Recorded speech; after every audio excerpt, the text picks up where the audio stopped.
الله الرحمن الرحيم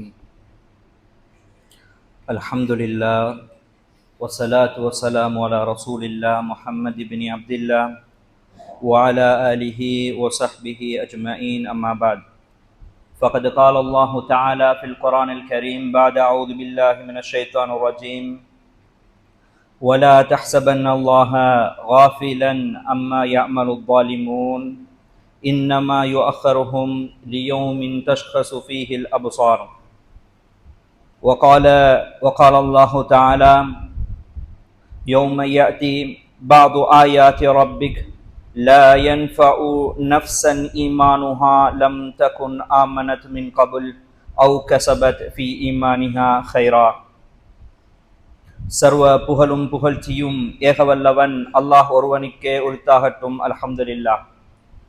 சாந்தியும் சமாதானமும் இறுதி தூதர் முஹம்மது ஸல்லல்லாஹு அலைஹி வஸல்லம் அவர்கள் மீதும் சத்திய மார்க்கத்தை மறுமை நாள் வரைக்கும் பின்பற்றுகிறார்களோ யாரெல்லாம் பின்பற்ற இருக்கிறார்களோ அவர்கள் அனைவர் மீதும் உண்டாவதாக.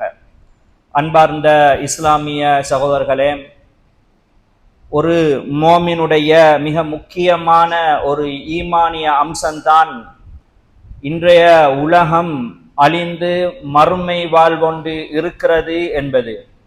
இதை முஸ்லிம்கள் உட்பட முஸ்லிம் அல்லாத காபிர்கள் கூட இந்த உலகம் அழிந்து இன்னொரு வாழ்வு இருக்கிறது என்று ஏற்றுக்கொண்டு இருக்கிறார்கள். ஒரு மனிதன் சரியாக சிந்தித்து பார்க்கின்ற பொழுது இன்றைய உலகத்தில் முஸ்லிம்கள் எது ஹலால் எது ஹராம் என்று பேணிப்பாக அவர்களுக்கு மனதுக்கு தேவையானவற்றை அல்லாஹ்வுக்காக வேண்டி விட்டு வாழ்கின்ற அதே நேரம் உலகத்தை அனுபவித்துக் கொண்டு காபிர்கள் எந்த ஒரு தடையும் இல்லாமல் வாழ்ந்து கொண்டிருக்கிறார்கள். இவர்களுக்கு மத்தியில் ஒரு சமமான ஒரு தீர்ப்பு வழங்கப்பட வேண்டுமாக இருந்தால் நாளை மறுமை நாள் ஒன்று இருக்க வேண்டும் என்று நமக்கு விளங்குகிறது. அன்பார்ந்த இஸ்லாமிய சகோதரர்களே, இந்த மறு வாழ்வு சம்பந்தமாக அல் குர்ஆன் சுன்னா நம்மிடம் கதைத்து கொண்டுதான் இருக்கிறது. ரப்புல் ஆலமீன் அல் குர்ஆனிலே கூறுகிறான், அல்லாஹ் ரப்புல் ஆலமீன் ஒரு சிலர் இந்த உலகத்தில் செய்கின்ற செயற்பாடுகளை காணாமல் இருந்து விட்டான் என்று நீங்கள் நினைத்து விடக்கூடாது. அவர்களை நேரம் கொடுக்கிறது எல்லாம், அவர்களை பிடிக்காமல் நாமல் விட்டு வைப்பதெல்லாம் நாளை மறுமை நாள் ஒன்று இருக்கிறது என்பதற்காக வேண்டித்தான் என்று ரப்புல் ஆலமீன் கூறுகிறான்.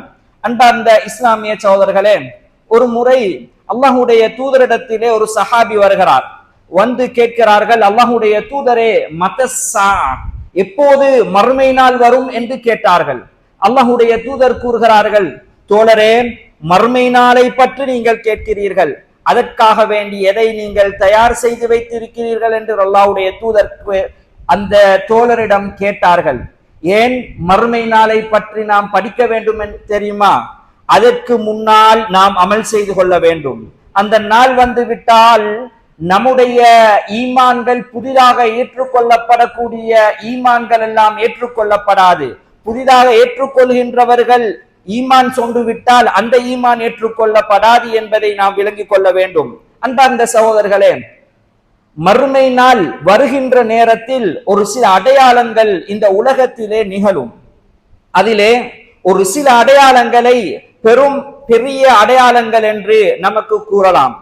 இன்னும் சில அடையாளங்கள் இருக்கின்றன, அவைகள் சிறு அடையாளங்கள் என்று ஹதீஸிலே நமக்கு காண முடியுமாக இருக்கிறது.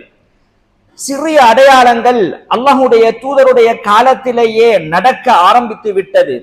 கிட்டத்தட்ட 130க்கும் மேற்பட்ட சிறு அடையாளங்கள் இருக்கிறதாம் என்று ஹதீஸ்களை ஆலிம்கள் கூறுகிறார்கள். இந்த சிறிய அடையாளங்கள் அல்லாஹ்வுடைய தூதருடைய காலத்திலேயே நடப்பதற்கு ஆரம்பிக்கப்பட்டு விட்டது. பெரிய அடையாளங்கள் மறுமை கிட்டவாகின்ற நேரத்தில், மிகவும் சமீபமாக வருகின்ற நேரத்தில் நடக்கும் என்பதை நமக்கு ஹதீஸ்களிலே பார்க்க முடியும். அதிலே மிக முக்கியமான ஒரு அடையாளம் தான் அல்லாஹ்வுடைய தூதர் ஸல்லல்லாஹு அலைஹி வஸல்லம் அவர்கள் கூறுகிறார்கள், புஇஸ்து அன வஸ்ஸாஅத்து கஹாத்தைன், நானும் மறுமை நாளும் மிகவும் சமீபமாகத்தான் அனுப்பப்பட்டிருக்கிறேன். அப்படி என்றால் எனக்கு நபித்துவம் கிடைப்பதே மறுமை நாளுடைய ஒரு அடையாளம். எனக்கு பின்னால் நபி கிடையாது, எனக்கு பின்னால் நபி கிடையாது, என்னுடைய மார்க்கத்தை தான் எல்லோரும் பின்பற்றி மரணித்தால் அவர்களுடைய மறுவாழ்க்கை ஆரம்பிக்கும், எனக்கு பின்னால் நபி வராது என்பதே ஒரு அடையாளமாக கூறினார்கள்.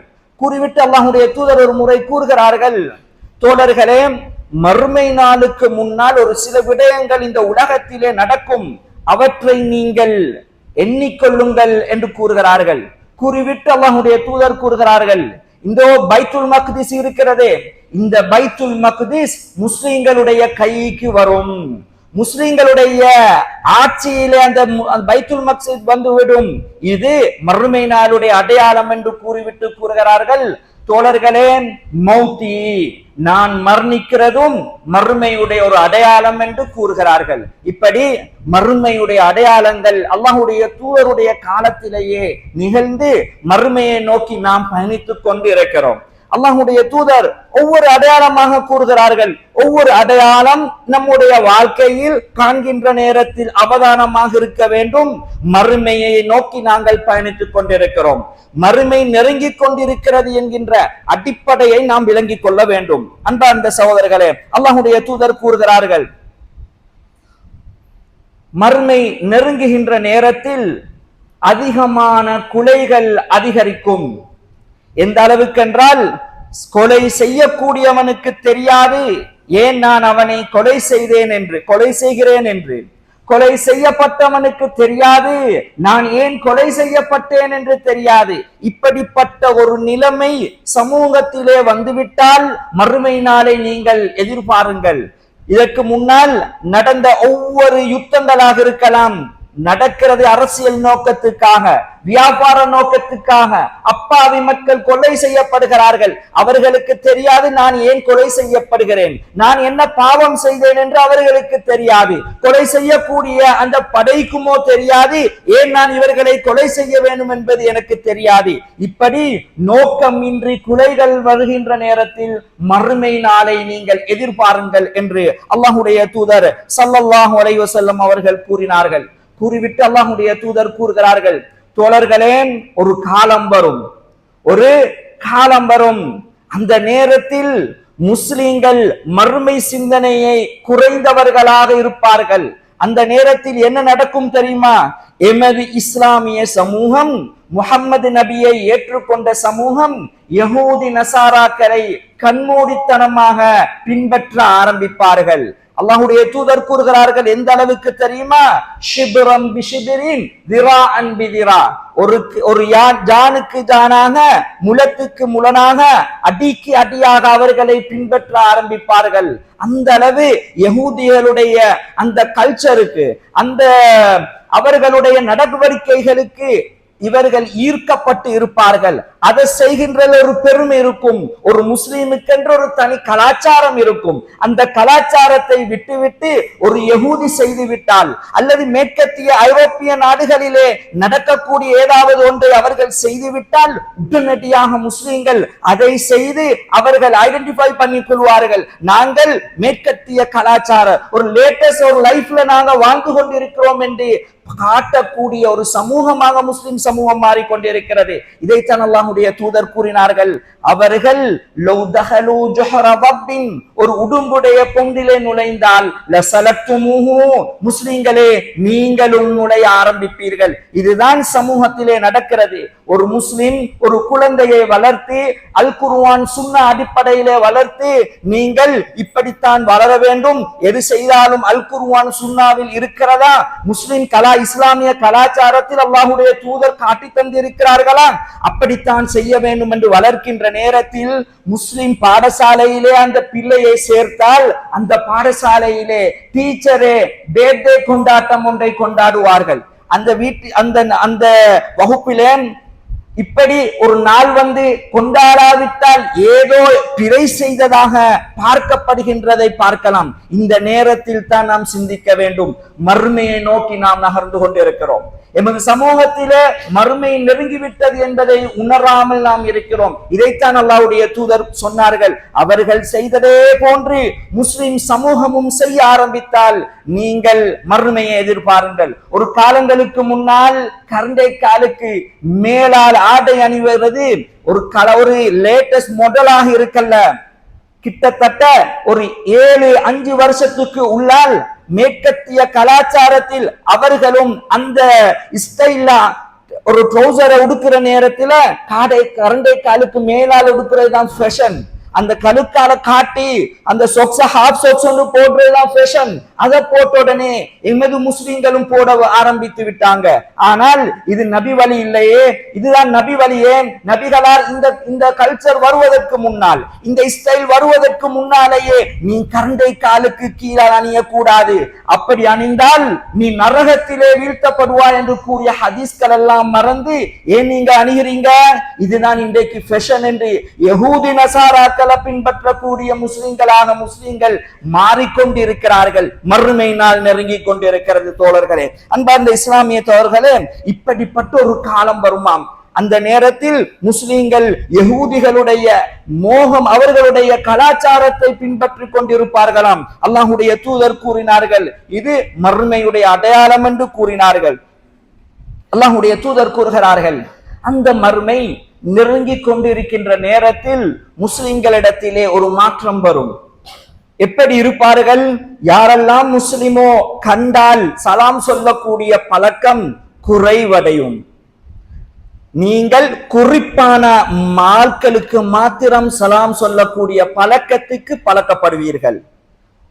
முஸ்லிம் என்றாலே சலாம் சொல்லுகின்ற பழக்கம் இருந்த முஸ்லிம் சமூகத்தில் குறிப்பிட்ட நபர்களுக்கு சலாம் சொல்லி குறிப்பிட்ட முஸ்லிம் தோழர்கள் சலாத்தில் இருந்து புறக்கணிக்கப்படுகின்ற ஒரு வளமை வரும். ஒருவரிடத்திலே சல்லி இருந்தால் அல்லது அவரிடம் இருந்து ஏதாவது ஒரு தேவை இருந்தால், இவருக்கு ஏதாவது ஒரு நன்மை இருந்தால் சலாம் சொல்லப்பட்டு இன்னொரு ஏழை அல்லது இவருக்கு உதவாத ஒருவர் புறக்கணிக்கப்படுகின்ற ஒரு காலம் வரும். இப்படி வந்தால் மறுமை நெருங்கிவிட்டது என்பதை நீங்கள் விளங்கிக் கொள்ளுங்கள் என்று அல்லாஹ்வுடைய தூதர் கூறினார்கள். கூறிவிட்டு அல்லாஹ்வுடைய தூதர் கூறுகிறார்கள், பிசினஸ் அப்படியே அதிகரித்து கொண்டிருக்கும், பரவலாகி கொண்டிருக்கும். எந்த அளவுக்கு என்றால் எல்லோரும் எல்லா வியாபாரத்திலும் அவர்கள் ஈடுபட ஆரம்பிப்பார்கள். அவர்களுக்கு ஒவ்வொரு பஜார்களும் அவர்களுடைய ஒவ்வொரு சந்தைகள் மார்க்கெட்கள் எல்லாம் அப்படியே அவர்களுக்கு லேசுபடுத்தி சமீபப்படுத்தி கொடுக்கப்படுகின்ற ஒரு காலம் வரும். இன்றைய நாட்டில் அன்றைய காலத்தில் ஒரு வியாபாரத்தை செய்வதற்கு ஒரு இடத்திலிருந்து ஒரு மாதம் போனதை 3 மணித்தியாலம் 4 மணித்தியாலத்திலே போகக்கூடிய ஒரு நிலைமை வந்திருக்கிறது. அல்லது இருந்த இடத்திலே இருந்து கொண்டு ஏதோ பல மைல்களுக்கு அப்பால் இருந்து வியாபாரம் செய்கின்ற ஆன்லைன் பிளாட்ஃபார்ம்ல பிசினஸ் செய்கின்ற ஒரு முறை வந்து இருக்கிறது. இதைத்தான் அல்லாஹ்வுடைய தூதர் கூறினார்கள், இது தப்பு கிடையாது, பிழை கிடையாது. ஆனால் சமூகத்திலே பரவ நினைக்கின்ற பொழுது, இப்படி நடக்கிறது அதிகமாக போகின்ற பொழுது நீங்கள் நினைத்து கொள்ள வேண்டும், மறுமையை நோக்கி நீங்கள் நெருங்கி விட்டீர்கள் என்பது. அல்லாஹ்வுடைய தூதர் கூறுகிறார்கள், எந்த அளவுக்கு என்றால் அந்த ஒவ்வொரு வியாபாரங்களும் அதிகரித்து தன்னுடைய வாழ்க்கை தேவைக்காக வேண்டி எல்லா பிசினஸையும் நானும் செய்யணும், நானும் ப்ராஃபிட் பார்க்கணும் என்று செய்வதற்கு ஆரம்பிப்பார்கள்.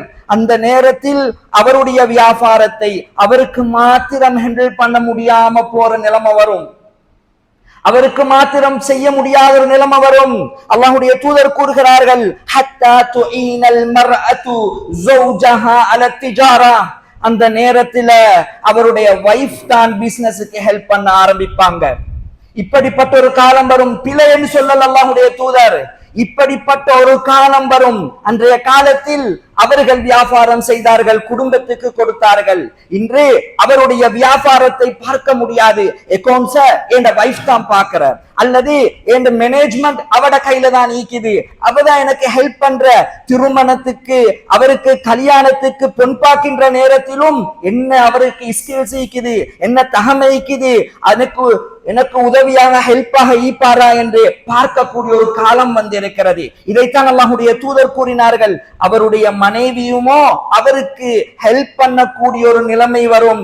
இந்த நேரத்தில் நீங்கள் மறுமை நாளை எதிர்பாருங்கள். அந்த நேரத்தில் எல்லா பஜார்களும் அவர்களுக்கு சமீபவித்து கொடுக்கப்பட்டு கொண்டிருக்கும். எல்லா வியாபாரத்தையும் செய்து கொண்டிருப்பார்கள். இந்த நேரத்தில் நடக்கக்கூடிய பிழைகளை அல்லாஹ்வுடைய தூதர் கூறுகிறார்கள். என்ன கூறுகிறார்கள்? அந்த நேரத்தில் ஷஹாதத்து ஸூர், பொய் சத்தியங்கள் அதிகரிக்கும். எப்படியாவது வியாபாரம் செய்ய வேண்டும், நான் ஒரு ப்ராஃபிட் பார்க்கணும், நான் உண்மையை சொல்லி வித்தா அதற்கு வரக்கூடிய என்னுடைய ப்ராஃபிட் இன்கம்மோ ஒரு சின்ன ஒரு பெர்சன்டேஜ் ஆக இருந்தா அவர் பாப்பார், ஒரு பொய்ய சொன்னா போதும் அது டபுள் ட்ரிபிள் ஆக மாறிடும். இது ஒரிஜினல் என்று சொன்னா இதுக்கு ப்ராஃபிட் வேற, இது காப்பி என்று சொன்னா இதனுடைய ப்ராஃபிட் குறைச்சல். அது போல நான் உங்களுக்கு சொல்லித்தான் விளங்க வேண்டிய இது கிடையாது. இது ஹீட் என்று சொன்ன ஒரு விலை, அன்ஹீட்டட் என்று சொன்ன ஒரு விலை. அப்படிப்பட்ட ஒரு நிலைமை வருகின்ற நேரத்தில் சத்தியத்தை ஆரம்பிப்பாங்க. அவர்களுக்கு மத்தியில் இருக்கக்கூடியது இஸ்லாம் தான் பொது உடைமையாக இருந்தால், அவரும் முஸ்லிம் நானும் முஸ்லிம், இந்த வியாபாரத்தை நடக்க வைப்பதற்கு ஒரே ஒரு வழி வல்லாஹி என்பதுதான். அப்படியாக இருந்தால் இதை உபயோகித்து பொய் சத்தியம் செய்து வியாபாரம் பண்ணுவதற்கு ஆரம்பித்தால், பொய் சத்தியம் அதிகரித்தால் நீங்கள் மறுமை நெருங்கிவிட்டது என்பதை நீங்கள் விளங்கிக் கொள்ளுங்கள் என்று அல்லாஹ்வுடைய தூதர் கூறினார்கள். கூறிவிட்டு அல்லாஹ்வுடைய தூதர் கூறுகிறார்கள், வகித்மானு ஷஹாதத்தில் ஹக், ஒரு நிகழ்வு ஒரு விடயம் நடக்கின்ற நேரத்தில் உண்மைக்காக வேண்டிய ஒரு சாட்சியாளராக இருப்பார். ஒரு வியாபாரம் அல்லது கடன் எடுத்தல் கொடுத்தலுக்கு ஒருத்தர் சாட்சியாக இருந்திருப்பார், அல்லது குடும்ப விடயங்களுக்கு சாட்சியாக இருந்திருப்பார், கொடுக்கல் வாங்கல்களுக்கு ஒரு சாட்சியாக ஒருத்தரை நீங்கள் வைத்திருப்பீர்கள். அந்த நேரத்திலே அல்லாஹ்வுடைய தூதர் கூறுகிறார்கள், காலம் உருண்டோடும். அப்படியே சில காலங்களுக்கு முன்னால் நீங்க தானே இந்த சப்ஜெக்டுக்கு சாட்சியாக இருந்தீங்கன்னு கேட்டா அவர் அந்த சாட்சியத்தை மறைப்பாரு. ஏன் எனக்கு வீண் வம்பு, ஏன் இதை சொல்லி நான் பிரச்சனையை உண்டாக்கணும், ஏன் நான் இதை சொல்லி அவரோட உள்ள பிசினஸ் நான் துண்டித்துக் கொள்ளணும் என்று இவருக்கு சொந்த லாபத்துக்காக வேண்டி சத்தியத்தையே மறைக்கக்கூடிய ஒரு நிலைமை வந்தால் மறுமை நாளை எதிர்பாருங்கள் என்று அல்லாஹ்வுடைய தூதர் கூறினார்கள். அன்பார்ந்த இஸ்லாமிய சகோதரர்களே, இப்படிப்பட்ட காலத்தில் நானும் நீங்களும் வாழ்ந்து கொண்டிருக்கிறோம். இன்று பஜாருக்கு போனால் மறுமையுடைய அடையாளங்கள் தான் நடந்து கொண்டிருக்கிறது. அல்லாஹ்வுடைய தூதர் கூறுகிறார்கள், இப்படிப்பட்ட ஒரு லைஃப் ஸ்டைல், அதிகமாக வியாபாரம், அதிகமான பிசினஸ், அதிகமாக நான் எப்படியாவது பணக்காரனாகணும், எப்படியாவது முன்னேறணும் என்கின்ற ஹவாவோடு சுற்றி கொண்டிருக்கின்ற நேரத்தில் அல்லாஹ்வுடைய தூதர் கூறுகிறார்கள், அந்த முஸ்லிம் எப்படி பார்ப்பான் தெரியுமா? நான் தேடுகின்ற அந்த சொத்து, நான் தேடுகின்ற என்னுடைய வருவாய், அமினல் ஹலாலி அமில் ஹராம், அது ஹலாலில் இருந்து வருகிறதா அல்லது ஹராத்தில் இருந்து வருகிறதா என்பதை அவர் கவனிக்க மாட்டாரு. அவருக்கு அது முக்கியம் அல்ல. எப்படியோ சம்பாதித்தா சரி, இன்னொருவன் கீழே விழுகிறான், அநியாயப்படுத்தப்படுகிறான், அல்லது என்னால் என்னுடைய வியாபாரத்தினால் இன்னொருவர் பாதிக்கப்படுகிறார், அதுவெல்லாம் இம்போர்ட் அல்ல. எது தெரியுமா? எனக்கு ப்ராஃபிட் வந்தா சரி, என்னுடைய கேபிட்டலும் எனக்கு ப்ராஃபிட்டும் வந்துட்டா சரி என்று யோசிக்கக்கூடிய சுயநல சிந்தனை உள்ள ஒரு சமூகம் உருவாகிறதா? அல்லாஹ்வுடைய தூதர் கூறுகிறார்கள், மறுமை நாளை நீங்கள் எதிர்பாருங்கள். இது மறுமை நாள் நெருங்குகின்ற நேரத்தில் சமூகத்திலே நடக்கக்கூடியது என்று அல்லாஹ்வுடைய தூதர் ஸல்லல்லாஹு அலைஹி வஸல்லம் அவர்கள் கூறினார்கள். அன்பார்ந்த இஸ்லாமிய சகோதரர்களே, மறுமை நெருங்குகின்ற நேரத்தில் இந்த விடயங்கள் நடக்கும். அல்லாஹ்வுடைய தூதர் இன்னும் ஒரு சில விடயங்களை கூறினார்கள். மறுமை நெருங்கிவிட்டால் யுர்ஃபஉல் இல்ம் என்றார்கள், அறிவு உயர்த்தப்படும். சமூகத்திலே அறிவு இல்லாமல் மடமை உள்ள சமூகமாக அல்லது வெளிரங்கத்தை பார்த்தால் படித்தவர்கள் போன்றுதான் இருக்கும். அவர்களுடைய நடத்தைகள், பிஹேவியர்கள் என்று நான் பார்க்கின்ற பொழுது அவைகள் இவர்களெல்லாம் படித்தவர்களா என்று சிந்திக்கின்ற அளவுக்கு மடத்தனமாக நடத்து கொள்கின்ற ஒரு சமூகம் உருவாகுவார்கள். அப்படிப்பட்ட இல்மு இல்லாத ஒரு அறிவில்லாத சமூகம் வரும். இதை மறுமையுடைய அடையாளமாக அல்லாஹ்வுடைய தூதர் கூறினார்கள். அந்த நேரத்திலே சஹாபாக்களில் ஒரு தோழர் எழும்புகிறார். எழும்பி கேட்கிறார்கள், அல்லாஹ்வுடைய தூதரே, ஐயுர்ஃபஉல் இல்ம், அறிவு உயர்த்தப்படுமா? வனஹ்னு நக்ரஉல் குர்ஆன், அல் குர்ஆனை நாம் ஓதுகிறோம், வனுக்ரியுஹு அப்னாஅனா, எங்களுடைய குழந்தைக்கும் ஓதி கொடுக்கிறோம். எங்களுடைய குழந்தைகளும் அவர்களுடைய குழந்தைகளுக்கு ஓதி கொடுக்கிறார்கள். கல்வி அறிவு பொக்கிஷம் அல் குர்ஆன் எங்களுடைய கையிலும் எங்களுடைய குடும்பத்தினர்களுடைய கையிலும் இருக்க எப்படி அல்லாஹ்வுடைய தூதரே அறிவு உயர்த்தப்படும் என்று கேட்கிறார்கள். அல்லாஹ்வுடைய தூதர் கூறுகிறார்கள், தோழரே, நீங்கள் இந்த யஹூதிகளையும் நசாராக்களையும் பார்க்கவில்லையா? அவர்களுடைய கையில் இருக்கக்கூடிய தௌராத் இன்ஜீல்களை அவர்களும் ஓதுகிறார்கள். ஆனால் அவர்களிடத்தில் இருக்கக்கூடிய மடமை உங்களிடத்திலே வரும். எதை கூறுகிறார்கள் தெரியுமா?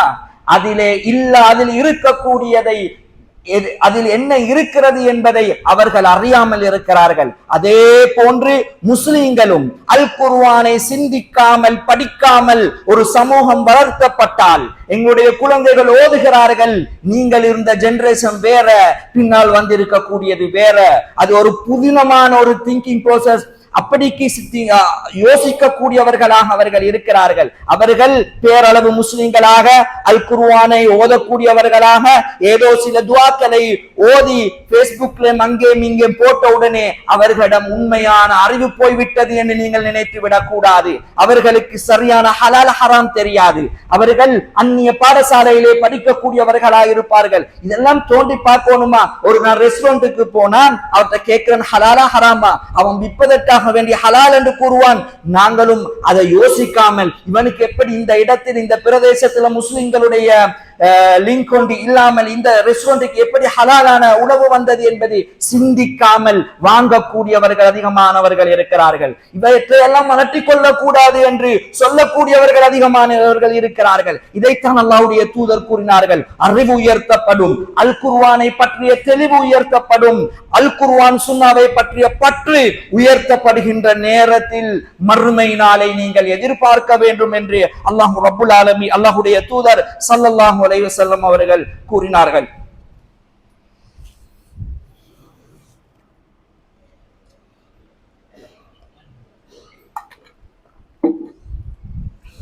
பிஸ்மில்லாஹ் வஸ்ஸலாத்து வஸ்ஸலாமு அலா ரசூலில்லாஹ் முஹம்மது இப்னு அப்துல்லாஹ் வ அலா ஆலிஹி வ ஸஹ்பிஹி அஜ்மஈன். அம்மா பஅத். அறிவு உயர்த்தப்படுகின்ற நேரத்தில் அல்லாஹ்வுடைய தூதர் ஸல்லல்லாஹு அலைஹி வஸல்லம் அவர்கள் எமக்கு ஒரு சில விடயங்களை எச்சரித்தும் இருக்கிறார்கள். மறுமை நாளுடைய அடையாளங்கள் என்று வருகின்ற நேரத்தில் பலது இருக்கிறது, 100க்கும் மேற்பட்டவைகள் இருக்கிறது. சுருக்கமான ஒரு சில விடயங்களை சொல்லி முடித்துக் கொள்கிறேன். இன்று ஓலவல் எக்ஸாம் இருப்பது என்பதனால் அல்லாஹ்வுடைய தூதர் கூறுகிறார்கள், சயகூனு ஃபீ ஆகிரி உம்மத்தி உனாசுன். எப்ப சொல்றாங்க? 1400 வருஷத்துக்கு முன்னால சொல்றாரு. என்னுடைய சமூகத்தில், மின் உம்மதி, முஹம்மதுடைய சமூகத்தில் இருந்து ஒரு சில மக்கள் பின்னால் வருவார்கள். ரசூலுல்லாஹ் கூறுகின்ற நேரத்தில் இருக்கவில்லை.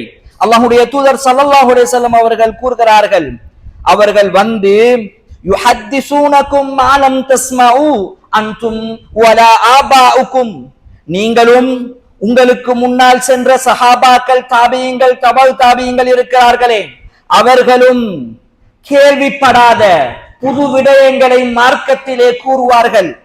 யுஹத்திஸூனகும், அவர்கள் உங்களோடு தான் கதைப்பார்கள்.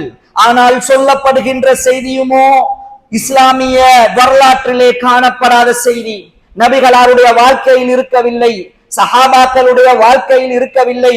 பின்னால் வந்த அல் குர்ஆன் ஹதீஸை பின்பற்றி வந்த ஆலிம்களுடைய வாழ்க்கையில் இருக்காத ஒரு விடயங்களை கூறுவார்கள். புது புது விடயங்களாக இருக்கும். அந்த நேரத்தில் அல்லாஹ்வுடைய தூதர் ஸல்லல்லாஹு அலைஹி வஸல்லம் அவர்கள் கூறுகிறார்கள், ஃபஇய்யாக்கும் வ இய்யாஹும், உங்களை நான் எச்சரிக்கை செய்கிறேன். லா யுதில்லூனகும் வலா யுஃப்தினூனகும், அவர்கள் உங்களை வழிகெடுத்து ஃபித்னாக்களிலே உள்வாங்கி வைத்து விடக்கூடாது. இன்று முஸ்லிம் என்கின்ற பெயரில், இஸ்லாம் என்கின்ற பெயரில் பித்அத்கள் ஊடுருவி இருக்கிறது. அவற்றுக்கு பெயர்கள், வேறு பெயர்கள் வைக்கப்பட்டிருக்கிறது.